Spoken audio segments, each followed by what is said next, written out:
Welcome to Lazy Hiker GPS Bible for Backpacker, Session 1, Part 1. This video has 3 sessions. Session 1 contains Part 1 and 2. It involves the macro planning of your trip using Google Earth, so you don't need a GPS for that. Session 2 contains Part 3 and 4 is about micro planning or day-to-day planning of your trip using GPS.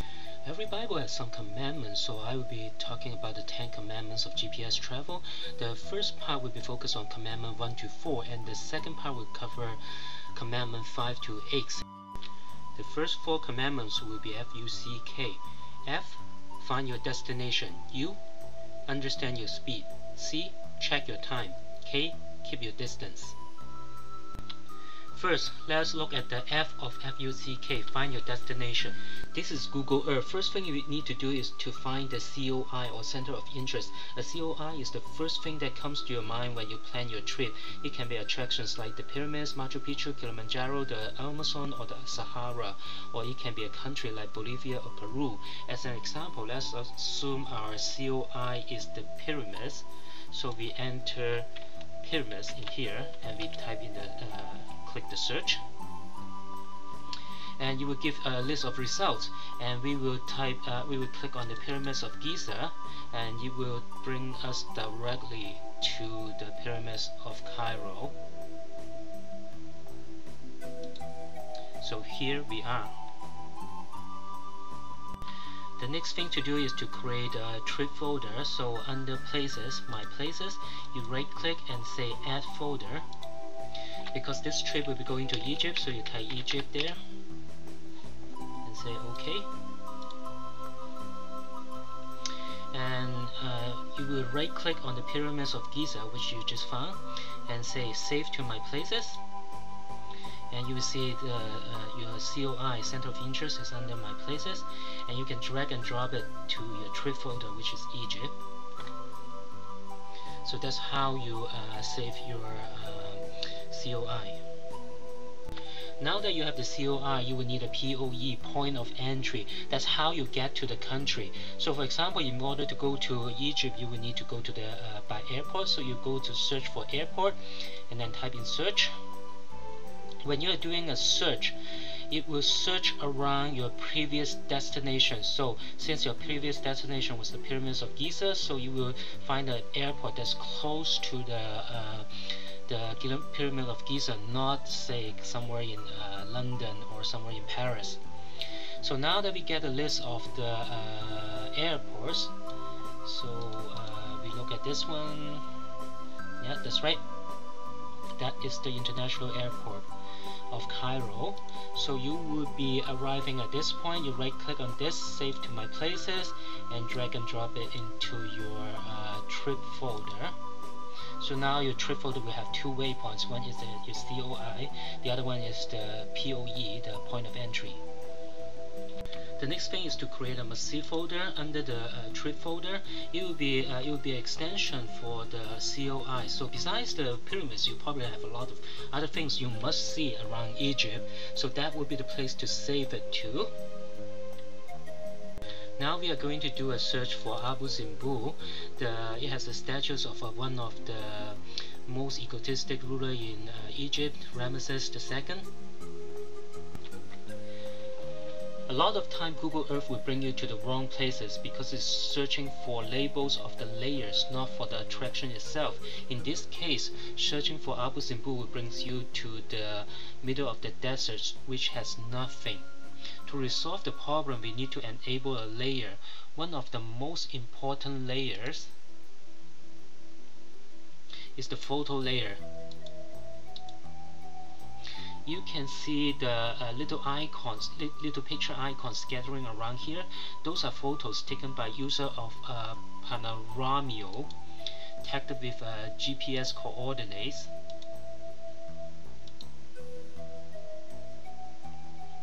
When you click on the photos, it will show the pictures. But you got to be careful of these photos because a lot of users mistake their photos, even though they say it is Abu Simbel, but really there's nothing around. So all of these photos around here, they are all mistaken. And to locate the true Abu Simbel, you need to use the rule of majority. The place with the most photos is most likely to be the right place. So we zoom out around here and we look around and we find this place with a lot of photos here. So we zoom into here.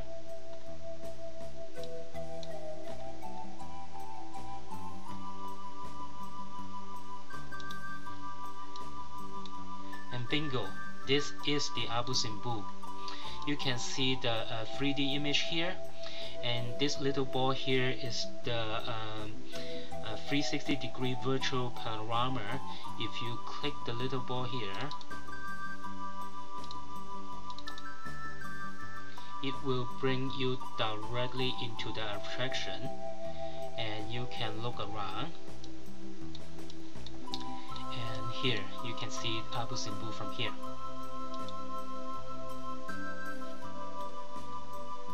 The next step is to save the places. You can click on the yellow pinpoints and it will mark the places in there. The other way is to, and it's actually an easier way, is just to find some one of the photos, and then you right click and to save my places. That way you don't really need to type. You can just drag and drop that into the must-see folder later on. Repeat this step until you find all the must-see places around Egypt, and then you can save it to my places by clicking on File, Save, and save my places. Next, let's look at the U of FUCK, understand your speed. 4 km per hour. That is the number you need to remember. If you are in America, you can remember the number 2.5 miles per hour. This is the average tourist walking speed, or ATWS. ATWS is equal to AWS, average walking speed, times 80%. While the average walking speed for normal people is usually 5 km per hour or 3 miles per hour, but when you are on holiday, you usually walk slower. So that's why the tourist walking speed is the 80% of the normal walking speed. Of course, this number sometimes different from person to person, so it's very important that you find your own average walking speed. If you are younger, maybe you walk faster, and if you are older, sometimes you walk slower.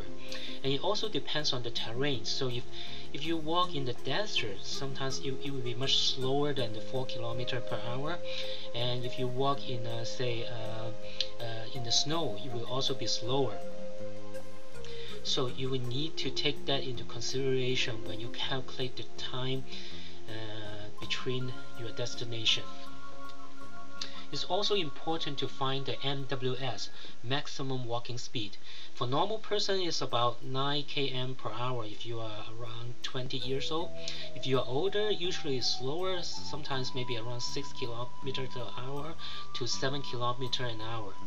So if you know the maximum walking speed and the average walking speed, so giving a specific distance, you can calculate the minimum time and the maximum time you need to try. You will arrive at your destination.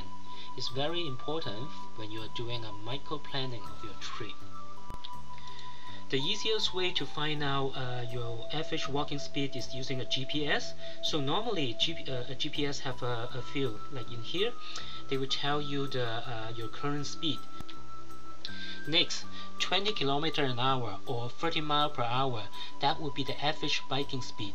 So if you are traveling in bike, that would be the speed you need to remember. Notice there won't be any difference between the tourist biking speed and the normal biking speed, because whenever you are on bike, you usually have a destination in mind. So usually it won't make any difference whether you are on holiday or you just biking normally. But it's very important to find your own average biking speed, because unlike the walking speed, the biking speed varies a lot, depends on the kind of bike you are using and depends on your physical conditions.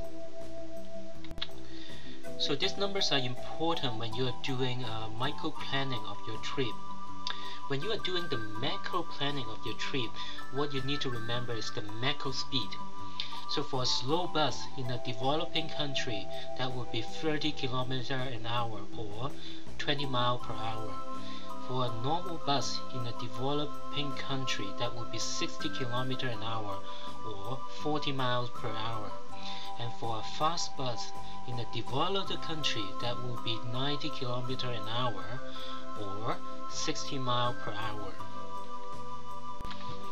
The speed of a jumbo jet is about 900 km per hour. The speed of a high-speed train is about 200 km per hour, but you don't really care about those speed. Because when you are traveling in the developed country, in a fast bus or maybe a plane or a high-speed train, they usually have a fixed schedule time. So you already know your time. So the only reason you want to know the speed is because you want to calculate the time. Because time is equal to distance divided by speed. So in a developing country, you know the starting time of a bus, but in order to calculate the arrival time, you need to know you need to do your own estimation by dividing the distance with the estimated speed. So for a developed country, it's usually between 30 km an hour to 60 km an hour. Next, we are going to look at the C of FUCK, check your time. Time is subjective, and for macro planning, it depends on how long is your vacation. And for micro planning, it depends on the sunrise, sunset time, and the season. Depends on the area you travel in. Sometimes when you're traveling in summer, you can have 30% more daylight than when you're traveling in the winter time. And in order to find the sunrise and sunset time, you can use your GPS. They usually have a screen that says that tell you exactly the sunset and the sunrise times at the current location, so you can expect when you are doing hiking, you know when to turn back. So when hiking, you need to calculate the return time. There's a 60 and 30 rule, means that you spend 60% going uphill and you spend 30% time going downhill and 10% time for contingency. So for example, if the sunset time is at 5 o'clock and you start your hiking at 2 o'clock, you should stop hiking when you are at 4 o'clock. Doesn't matter where you are, you should turn back at 4 o'clock, because you don't want to be trapped in the mountain when the sun has gone down. There's also the 50-50 rule. So sometimes when you are hiking, sometimes it is the terrain may be going up and down at the same time. So you can't really know exactly how much time you should spend going up or how much time you spend going down. So if you start at 2 o'clock and sunset is at 5 o'clock, you just turn back at 3:30, no matter where you are, so that you won't be trapped in the mountain when the sun is down.